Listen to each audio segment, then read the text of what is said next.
ba? Dapat stop, look and listen.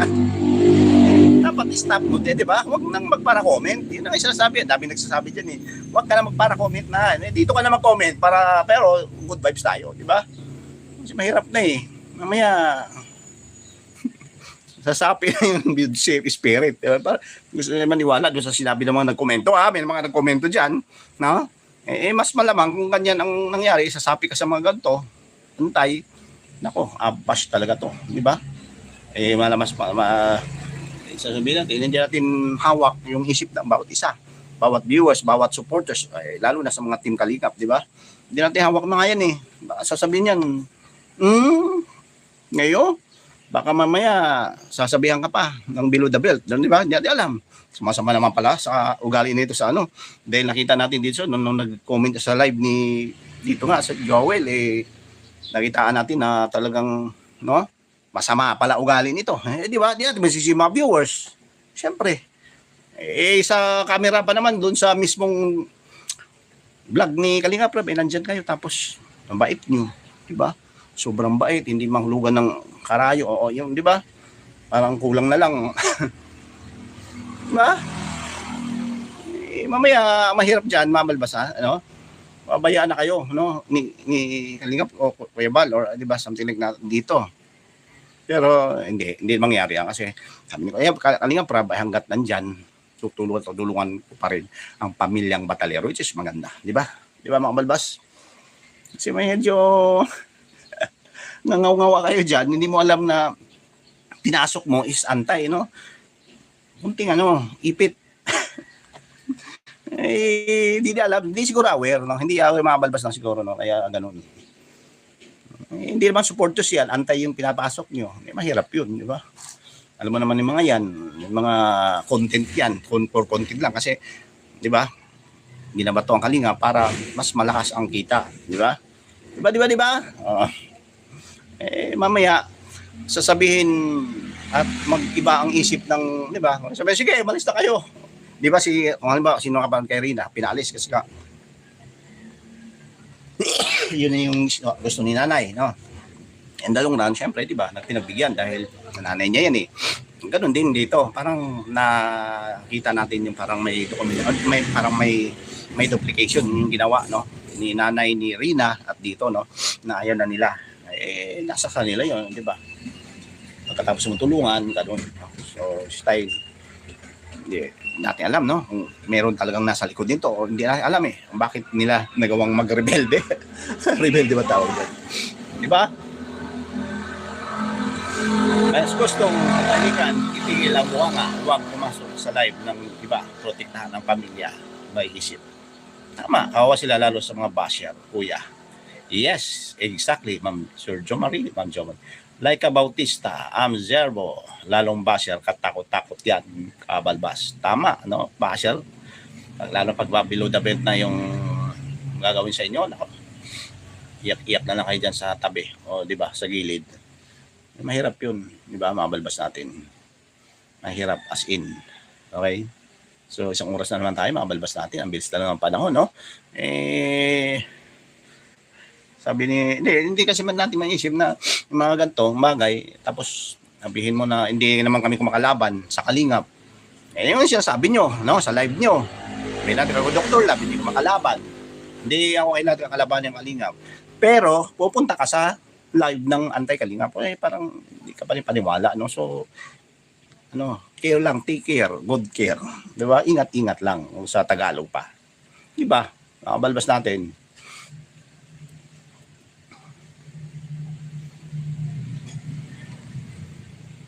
Diba? Nandun sa live ni Salcedo, ni-welcome niya ang mga team. Yun nga, pinapasok na niya yung mga ka-team niya. Pero wala naman kung saan naman. Sa akin lang naman, ay sa question lamang. Opinion ko lang, baka mamaya ay mabigyan ka din na ng ganito, no, na ito na naman. Hindi mo nga sinabi, or sinabi mo nga sa live na hindi ka anti-Kalinga, pero pumasok ka, no? Ulit-ulit na sinasabi natin.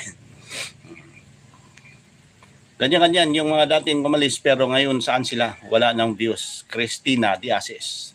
Maraming supporters ang team ka. Yes, 3 million yan Kay Gubal, 1 million. Ang dami talaga. Di ba? Di ba?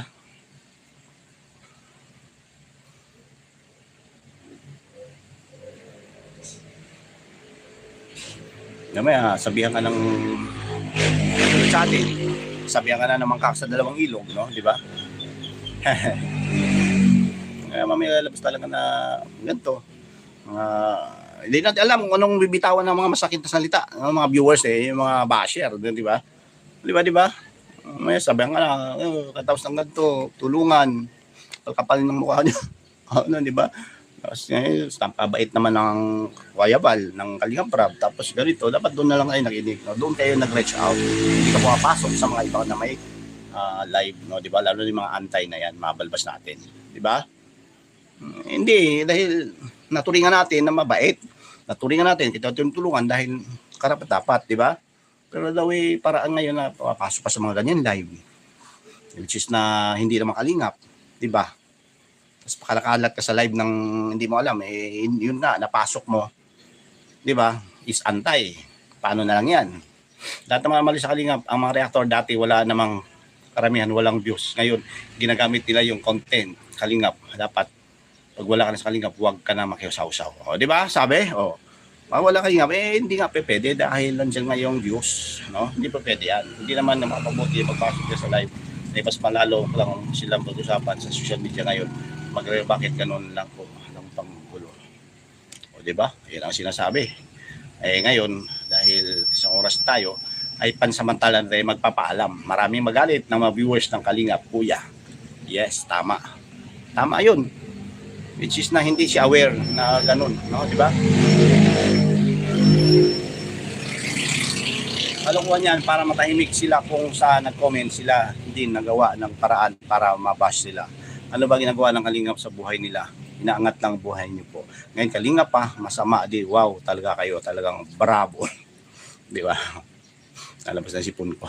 Okay, mag-isang oras na tayo at salamat sa mga nandyan naka-tune in sa ating live sa ngayon. Mabalbas natin, no? So, isang mapagpalang araw muna sa lahat at pansamantala muna tayo magpapaalam, mabalbas natin. Yun lang naman yung topic natin, no? Regarding doon sa pagpasok nila sa live ng anti-Kalingap, mabalbas natin. Sumama sa live ng anti, no? Ay doon sila at talagang tumutok para magkaroon ng revenue at paldo, mabalbasa. Yun. Paldo na naman. At mabash ka talaga dyan sa mga nag-comment dyan sa yung mga pro Kalingap or mga team Kalingap na talaga nakasupport, di ba? Haba naman, dami ba naman, no? So, wag masyadong, nagsalita, nag-collab na sila, Doklat at Antay. Correct. Sabi ni Laika Bautista. Hindi na po naisip na pwede po silang pag-usapan at pag-initan ng mga social media lang na gumugulo ng lahat ng matahimik na po at wala na po sanang tibatal na ganito kung naisip niya. Yun nga yun, no? Ang problema nga na yun fresh na fresh pa lang ang balita, di ba? Dapat yun, tulad na sinabi, yung sino nagkomento dyan, sabi nila na dapat tumingin kayo, asan kayo, di ba? Para gusto nyo kumampi na sa Team Kalingap, kung di ba, kung saan kayo nanggagaling, dapat tinitingnan nyo, di ba, kung saan ba kayo nanggaling, pinanggaling ng family, bataliro na noon ay nung hindi pa kayo tunulungan ng Kalingap, di ba, hindi naman pumasok dyan yung sinasabi ko naman, utang na loob, di ba?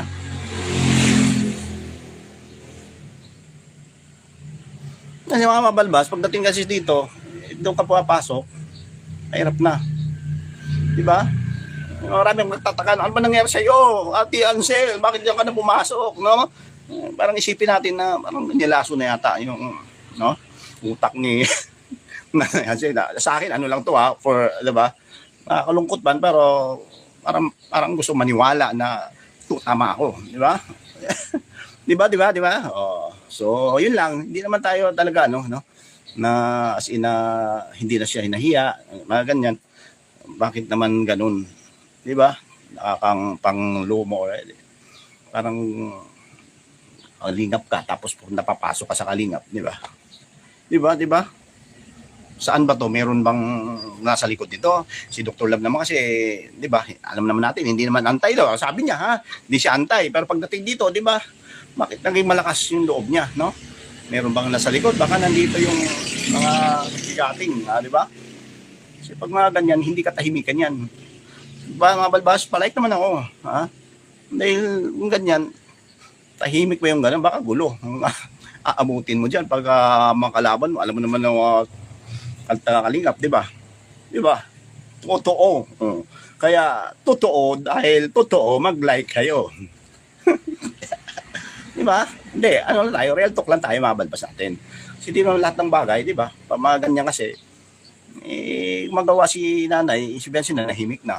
O di ba si Biancy, nanahimik na. Pero pagdating dito, pamilya, nanay, magawa na sarili niyong, ano, di ba? Parang, pupunta ka pasok ng Kantay Kalingap, tapos gagawa ka ng ganito. Parang ikaw yung gumawa ng sariling gulo, di ba? Hindi hindi tahimik. Di ba? Ano ka dyan? Sasalita ka nang hindi ka nais-nais. Meron pang mga bad words na ang bababoy, di ba? Di ba? Dapat stop, look and listen. Dapat stop mo, di ba? Huwag nang magpara-comment. Yun ang sinasabi. Dami nagsasabi dyan eh. Huwag ka na magpara-comment na. Dito ka na mag-comment para, pero good vibes tayo, di ba? Kasi mahirap na eh. Mamaya, sasapi na yung build safe spirit. Diba? Para, gusto nila maniwala doon sa sinabi ng mga nagkomento. May mga nagkomento dyan. No? Mas malamang kung ganyan ang nangyari, sasapi ka sa mga ganito, antay, nako, bash talaga to. Di ba? Malamas sasabihin natin, hindi natin hawak yung isip ng bawat isa. Bawat viewers, bawat supporters, lalo na sa mga team Kalingap, di ba? Hindi natin hawak na nga yan eh. Sasabihin yan, ngayon, baka mamaya sasabihan ka pa ng below the belt. Di ba? Hindi natin alam. Sumasama naman pala sa ugali nito sa ano. Dahil nakita natin dito, nung nag-comment sa live dito nga sa Joel, nakitaan natin na talagang, no? Masama pala ugali nito. Di ba? Di natin masisi mga viewers. Siyempre. Sa camera pa naman, doon sa mismong vlog ni Kalingap Rab, nandyan kayo. Tapos, ang bait nyo. Di ba? Sobrang bait. Hindi mahulugan ng karayo. O yung, di ba? Parang kulang na lang. Diba? Mamaya, mahirap dyan, mamalbasa. Ano? Pabayaan na kayo, no? Ni Kalingap o Kuya Bal, or di ba, something like na dito. Pero hindi mangyari yan kasi sabi ko, Kalingap Rab, hanggat nandyan, tutulungan ko pa rin ang pamilyang Batalero, which is maganda, di ba? Di ba mga balbas? Kasi medyo nangaw-ngawa kayo dyan, hindi mo alam na pinasok mo is antay, no?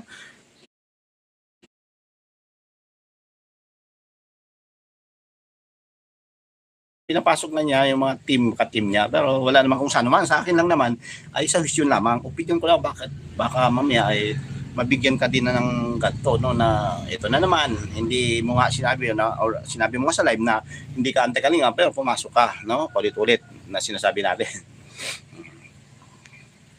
Ganyan-ganyan yung mga dating kumalis pero ngayon saan sila? Wala ng views. Christina Diases. Maraming supporters ang team ka. Yes, mo, 3 million yan eh. Kay Gubal, 1 million. Ang dami talaga. Di ba? Di ba?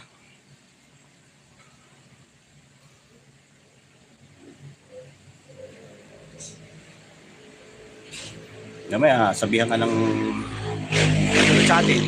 Sabihan ka na ng mangkak sa dalawang ilog, no? Di ba? Mamaya lalabas talaga na ganito. Hindi natin alam kung anong bibitawan ng mga masakit na salita ng mga viewers yung mga basher, di ba? Di ba? May sabihan ka na, katapos ng ganito, tulungan, kapal ng mukha niyo. Ano, di ba? Tapos pabait naman ng Wayabal, ng Kalingap Rab, tapos ganito, dapat doon na lang kayo nakinig. No? Doon kayo nag-reach out. Hindi ka pumapasok sa mga iba na may live, no? Di ba? Lalo yung mga antay na yan, mabalbas natin. Di ba? Hindi, dahil naturingan natin na mabait. Naturingan natin, kita tulungan dahil karapat-dapat, di ba? Pero daw paraan ngayon na papasok pa sa mga ganyan live. Which is na hindi naman Kalingap, di ba? Tapos pakalakalat ka sa live ng hindi mo alam, yun na, napasok mo, di ba? Is antay. Paano na lang yan? Dati mga mali sa Kalingap, ang mga reactor dati wala namang karamihan, walang views. Ngayon, ginagamit nila yung content. Kalingap, dapat pag wala ka na sa Kalingap, huwag ka na makiusaw-saw. O, di ba? Sabi? O, wala Kalingap, hindi nga pwede dahil nandiyan nga yung views, no? Hindi pa pwede yan. Hindi naman na makapabuti magpasok ka sa live. Mas malalo lang silang pag-usapan sa social media ngayon. Bakit ganun lang po ng panggulo. O, di ba? Yan ang sinasabi. Ngayon, dahil isang oras tayo, ay pansamantala na tayo magpapaalam. Maraming magalit ng mga viewers ng Kalingap, kuya. Yes, tama. Tama yun. Which is na hindi siya aware na ganun, no, di ba? Kalokohan yan para matahimik sila kung sa nag-comment sila hindi nagawa ng paraan para mabash sila. Ano ba ginagawa ng Kalingap sa buhay nila? Inaangat lang buhay niyo po. Ngayon Kalingap pa, masama di. Wow, talaga kayo, talagang bravo. Di ba? Nalabas na sipon ko. Okay, mag-isang oras na tayo at salamat sa mga nandyan naka-tune in sa ating live sa ngayon, mga balbas natin, no? So, isang mapagpalang araw muna sa lahat at pansamantala muna tayo magpapaalam, mga balbas natin. Yun lang naman yung topic natin, no? Regarding doon sa pagpasok nila sa live ng anti-Kalingap, mga balbas natin. Sumama sa live ng anti. Yun lang po. Thank you at mabuhay po tayong lahat. God bless po. Kasi isang oras na tayo eh. Pagalitan natin ng YouTube. Thank you, mabuhay at God bless. Bye-bye.